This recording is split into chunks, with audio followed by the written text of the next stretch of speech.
Hey guys. So, number one, I'm going to be referring to a video I did on becoming untethered. So go over to that page if you want to understand what I'm talking about. It's at becoming untethered. And like it and follow it. So I wanted to just come on and talk about, like, I've been working on the witness consciousness thing. And the hardest part I find is the judgmental part. The non-judgmental part, I should say, really. Uh, witness consciousness is about objective observing, and I find myself getting caught, like, I'll have an emotion and I'll see it, and then I'll feel like I shouldn't have that emotion, and it's like, no, uh, uh, uh, but let's just park correctly here. Okay. But what was I going to say? But I'm starting to catch myself doing that. Yesterday, I think it was in the morning, I think it was yesterday morning, I was talking about something that was really bothering me. And one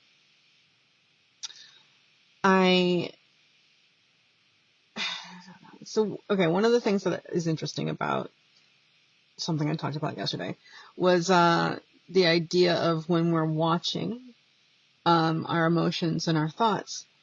There are, like, basically three things that we could do, that we could choose to do. Number one is to try and change the outside world to fix what's going on inside because it's disturbing us. Not gonna be useful.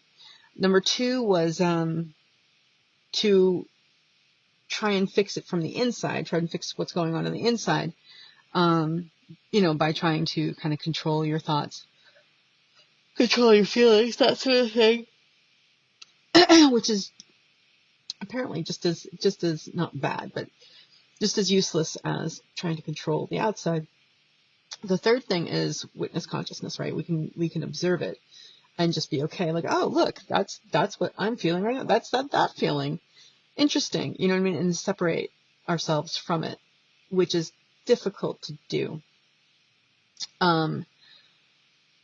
But if you work at it, it's a practice, right? And that's, he keeps saying that, Michael Singer keeps saying that in everything that he does, it's like, you're not going to get it right away.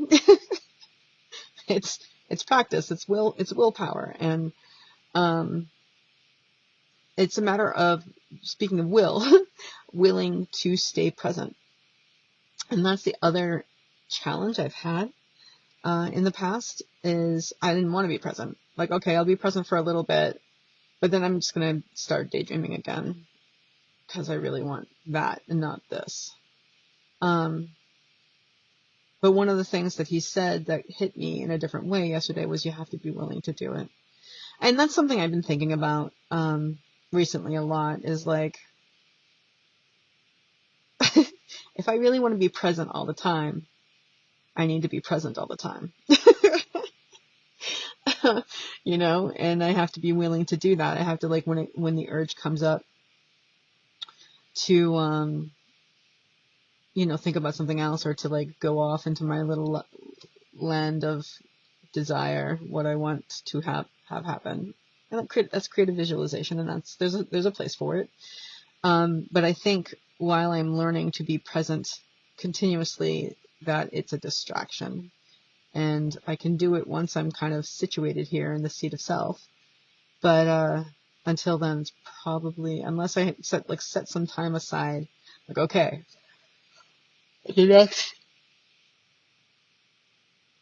for the next 10 minutes, I'm going to do creative visualization.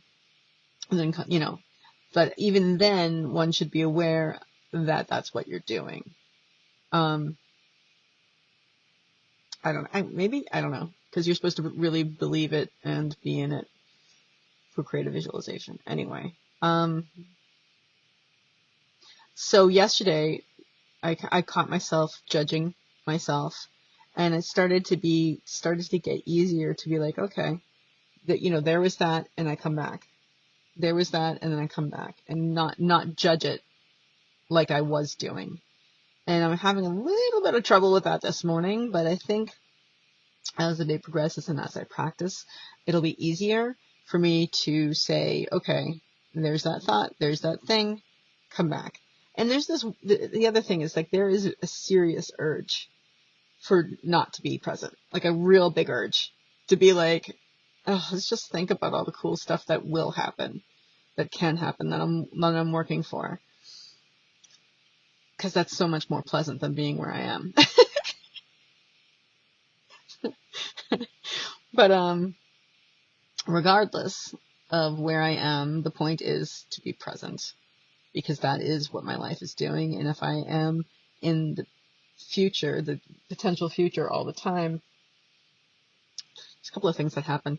One, I'm not living my life, right? I keep thinking, like, when I am about to die, am I going to want more time daydreaming? Like, oh, if only I had some more time to daydream. No, that's not what I'm going to want. I'm going to want to feel the rain on my skin. I'm going to want to smell home-baked cookies, that sort of thing. I'm going to want to experience life. So why get to that point before I do that, right? So that's number one. What was the other thing is, I've been talking about this energy that I've been releasing, and there's finally enough room in here for me to stay here as opposed to get pushed out all the time because of all the tension that I was holding. And I still am holding, but I'm doing a very good job on releasing it. When you do that, when you leave your body, which is what you're doing when you're not present, anything else can come in because you're not paying attention. So what I would find, I was like, okay, I want to daydream about this, but then my mind would go to all these different places, most of which were unpleasant, and it was useless. You know what I mean? So the only thing that works is being present and not judging what you see, which is the key.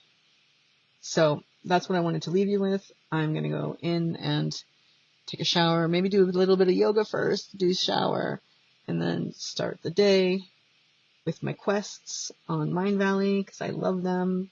And they help so much. Okay, so that's it. I'm grateful for all that stuff, and I'm just going to remind you guys that even if you're having trouble not judging the thoughts and feelings that you're watching, or even watching the thoughts and feelings, you can always choose to have a great full day.